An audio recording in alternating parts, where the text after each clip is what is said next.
economies. And that means the gap with the developed world is only set to widen. And Femi now joins us from our London studio. Thank you, Rotis.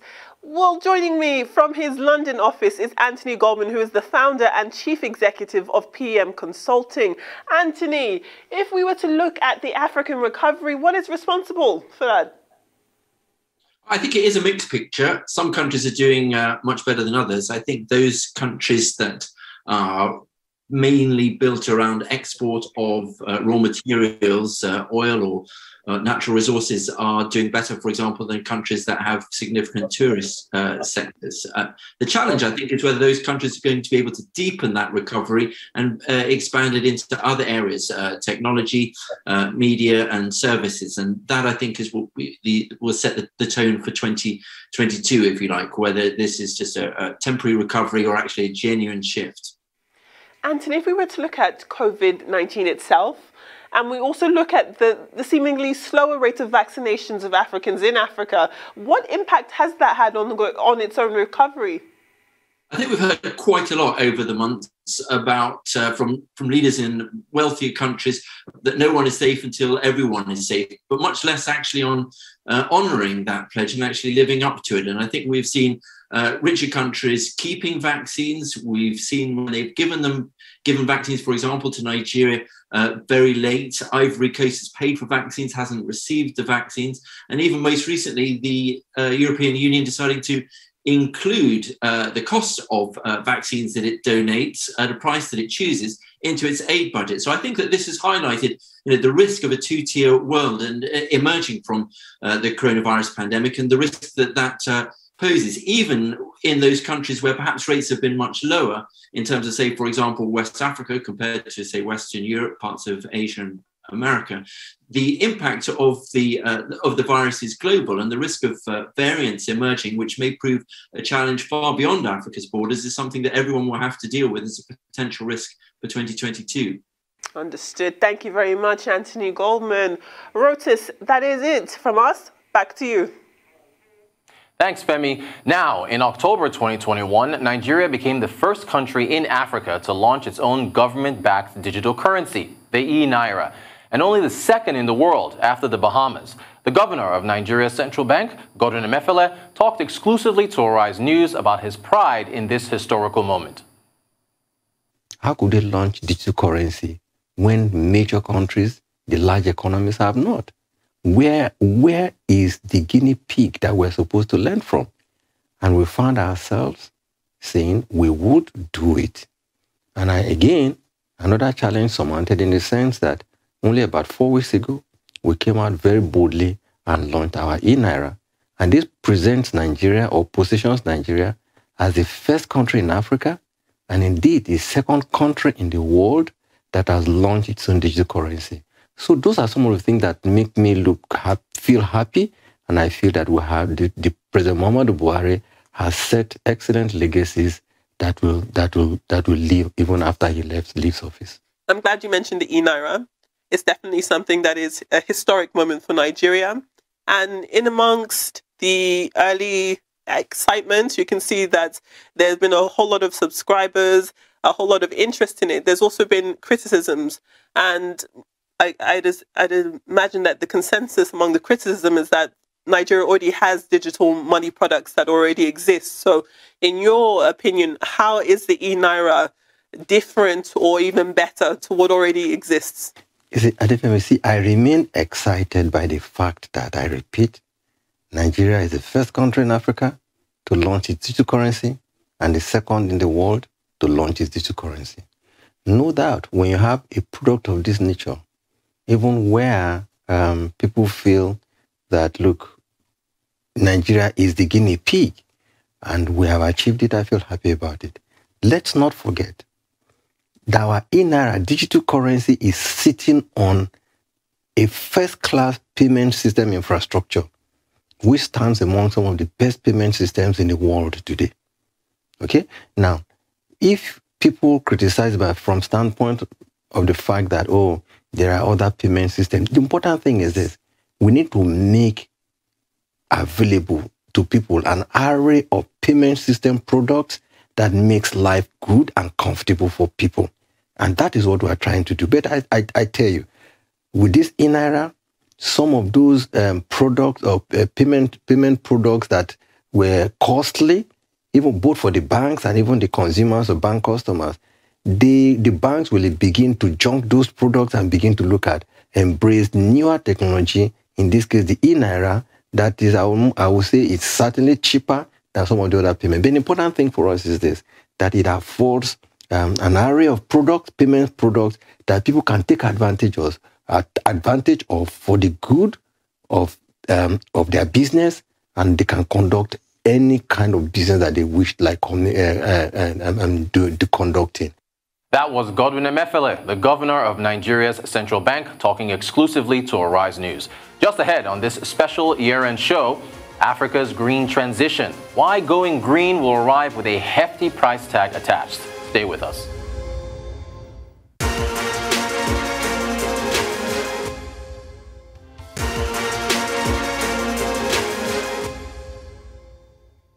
You're watching a special African Business Review program looking back at the last 12 months.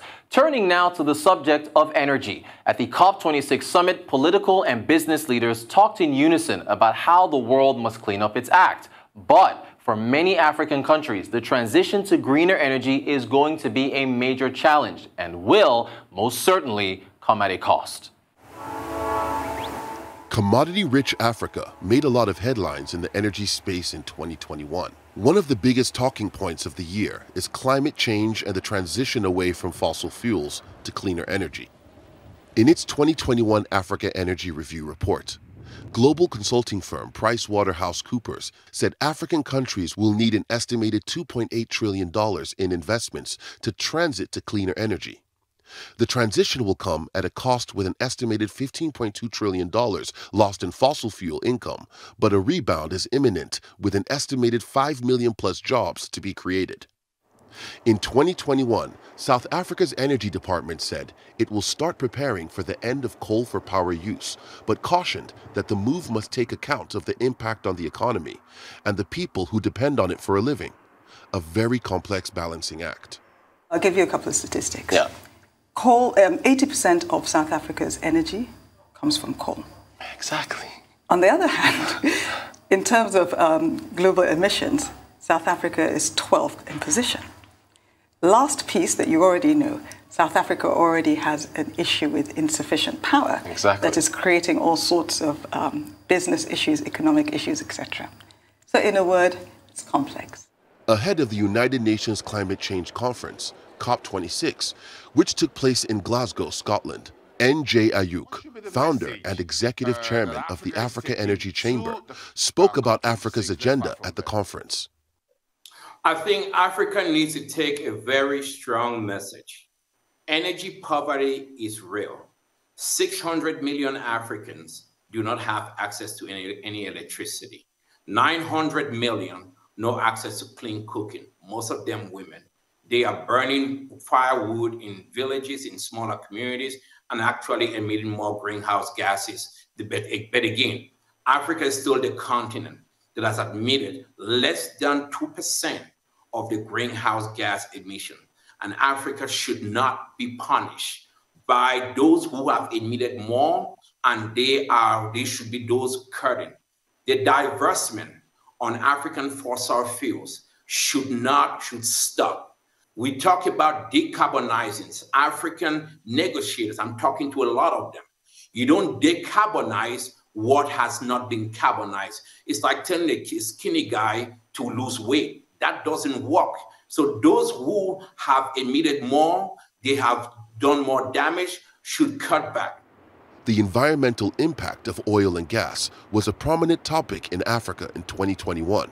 Nigeria's Mohammed Abubakar, Minister of Environment, disclosed that Nigeria recorded 4,919 oil spills between 2015 to March 2021 and lost 4.5 trillion barrels of oil to theft during that same period. A Dutch court ruled in January that oil and gas giant Shell had polluted the Niger Delta in southern Nigeria and ordered the Anglo-Dutch energy giant to pay $111 million in compensation. The company had also made the decision in 2021 to divest from its onshore assets in Nigeria and focus on deep water exploration. Was there a link between the court case and the shallow field divestment? I think from hindsight, yes, we can link it, but in the grand scheme of things, maybe not necessarily, right? I mean, I think at some point, Shell's MD basically called, Nigeria shallow water block assets a headache. And that's basically because of the fact that, they've had to do with issues around oil bunkering, oil spillage, that is warranting different court cases in the country. Hence, the reason why, management might think that maybe if we leave this sort of asset and move towards, offshore assets where profitability is the highest, it just sort of makes sense. But in the grand scheme of things, I think IOCs generally are basically just, re-strategizing how they operate in Africa. And Nigeria is no longer the center or the core of their operation. Right? What they are now doing is that they move from shallow water block towards offshore assets where they think they can repeal see better return on investment. But beyond that, they are also facing significant amount of pressure from funding communities globally. A lot of funds are basically saying no to any exploration companies, and that's basically because of the environmental issues generally. Hence the reason why they feel like Nigeria is not becoming a core of their own operation, and then moving towards cleaner and perhaps green energy. In an effort to increase foreign investment in Nigeria's oil and gas industry, the Petroleum Industry Act calls for, among other things, the deregulation of Nigeria's downstream petroleum sector, which would theoretically be an end to Nigeria's expensive fuel subsidies, which cost Nigeria's strained revenues trillions of naira each fiscal year. In an exclusive Arise interview with President Buhari, he asked about bringing an end to fuel subsidies. The issue of spending money for subsidies, which is taking monies that should have been invested in infrastructure, which we also come to. How do we deal with the subsidy question of petroleum and power? It's a very difficult question, and I suspect you know it. Nigerians filter their oil, so it can't be too expensive. Nigerian petroleum is being sold from here up to Ghana. At the pump station, Nigeria, people will take it, will close the borders, they put jerry cans, they ride the machine through the bush. And if you try and give it the cost and insist that it has to be economic base, Nigeria will say this is their oil, and they will riot and push you out of wherever you are, even if it is a presidential villa. They will push you out. They will say this is their oil. So what we want is to try to get the cooperation of customs, immigration, and this border guards so that it cannot be taken in substantial amount. For Africa's energy sector, 2021 came to an optimistic close as far as deal-making is concerned with Africa Energy Week held in Cape Town, South Africa. In attendance were delegates from the public and private sector across the continent. More than $25 billion worth of deals were closed at the event, with delegates agreeing that while Africa needs to embrace renewable energy, it cannot come at the expense of fossil fuel investment. Joining me now is Tilewa Adebajo, Chief Executive of CFG Advisory. Tilewa, thank you so much for joining us. Appreciate you coming in. Based on what you've seen so far, the energy headlines 2021, for Africa specifically, should the continent be coerced into renewables, or should we be allowed to invest in what's in the ground, fossil fuels? Well, Africa has made a lot of investments into fossil fuels, and I think the continent is also very resource rich, especially with coal, oil, and gas reserves. So I think it's important that we begin to exploit more of our gas reserves, which is more of a renewable energy side. And of course, we also need to begin to transit into renewables. A PwC study recently said it's going to cost about $2.8 trillion US dollars for us to convert into sustainable energy. And that's quite a lot of money, considering the sort of investments you're seeing. Nigeria, for instance, just concluded the investment decision on the LNG Train 7, which is an $8 billion investment, which is coming up. And unfortunately, the gas project in Mozambique by Total has been put on hold for now. But a lot of countries are beginning to transit away from that and look at other options. A A lot of the DFIs are investing in renewables. Alternative solar or hybrid solar solutions are now present in most African countries to be able to reduce the cost of electricity. So there's a lot of solar grids that are being built because we have sun on the African continent. And this is a continent whereby the potential of solar, I think, needs to be optimized. So it's going to take a while because we can't even with the electric cars that they're looking at in Europe, we're not even generating enough electricity for industrial and domestic consumption, not to talk about how we're going to power cars. So Africa's strategy for conversion to renewables will have to take a much longer period.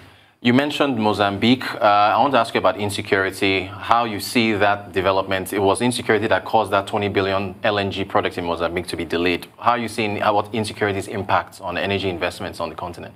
Well, you can see that in the DRC also and the sort of conflict areas in Africa. And these are challenges that we see. Luckily, Nigeria has resolved to an extent its Niger Delta issues with an amnesty program for the Niger Delta militants. So it's not as volatile as it used to be. But again, conflicts, I think, have always increased the costs of doing business and also the risks in Africa. And it's important that we begin to resolve these other issues because it's costing us quite a lot of money. Tiloba Adibajo, thank you so much for joining us to talk about the energy headlines that made big news in 2021. We appreciate you coming in, the CEO of CFG Advisory. Thanks. Now, optimism for Africa this year came in the shape of trade. Back in January, history was made when the African Continental Free Trade Area was signed into being by 41 countries.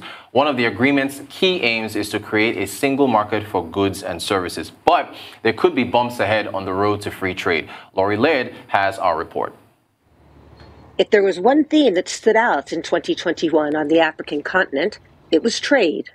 The continent has a population of 1.2 billion people, with a combined output from 54 countries of $2.6 trillion. The share of intra-African exports as a percentage of total African exports has increased from about 10% in 1995 to around 15% in 2021, but it remains low compared to levels in Europe, Asia, and the Americas. These stats are what made the kickoff of the African Continental Free Trade Area Agreement in January of 2021 a historic moment for the continent. The AFCFTA commits African countries to remove tariffs on 90% of goods, progressively liberalize trade and services, and address a host of other non-tariff barriers. Mansour Ahmed, president of the Manufacturing Association of Nigeria, called the January kickoff the most significant development in Africa since the end of colonialism. I believe that the coming into effect of the African Continental Free Trade Area Agreement on the 1st of January 2021 perhaps is one of the most significant economic developments that has taken place in the continent, perhaps since the end of colonialism. There are still infrastructure challenges on the continent, and this was highlighted by Wamkali Mene, Secretary General of the AFCFTA, who said, and quote, "It's going to take us a very long time. If you don't have the roads, if you don't have the right equipment for customs authorities at the border to facilitate the fast and efficient transit of goods, if you don't have the infrastructure, both hard and soft, it reduces the meaningfulness of this agreement." Segun Ajayi Kadir, the Director General of Nigeria's Manufacturing Association, reacted to that quote. These were the conditions that led us to advise Africa to be circumspect in terms of how we advance on the AFCFTA. Without this necessary infrastructure, both soft and hard, as you said, you cannot have an effective trade across the continent. There is the need for all African countries to look at the challenge and the negative impact, these inadequacies, the strains that it will put on the agreement. Every country has to participate in this endeavor to ensure that we do not just inadvertently create a 1.2 billion market for third countries, Europe, America, Asia, to come and explore and take advantage of. Challenges aside, there is still plenty of optimism on the economic benefits of more robust intra-Africa trade. At the Intra-African Trade Fair in Durban, South Africa, former President of Nigeria and Chairman of the Intra-African Trade Forum Advisory Council, Olusegun Obasanjo, said African leadership doesn't need an oracle to reveal the benefits of trade. Without trade, development will not be what it should be. But the good thing about that also is that when you take trade and it enhances and increases development, it also helps us in a number of other areas. It helps us to develop our infrastructure. It helps us to develop our industries. It helps us to become manufacturers, not just producers of agri products. Now, so trade becomes a pool that makes a lot of things to happen in our economy, and we don't need an oracle to tell that to our leaders. With Africa still recovering from the COVID-19 pandemic and now dealing with the impact of the Omicron variant, intra-Africa trade will be a heavily leaned-on pillar in the more promising year of 2022. And that's the African business world in 2021. Thanks for being with us, and all the best for 2022 from the entire Arise team. Goodbye.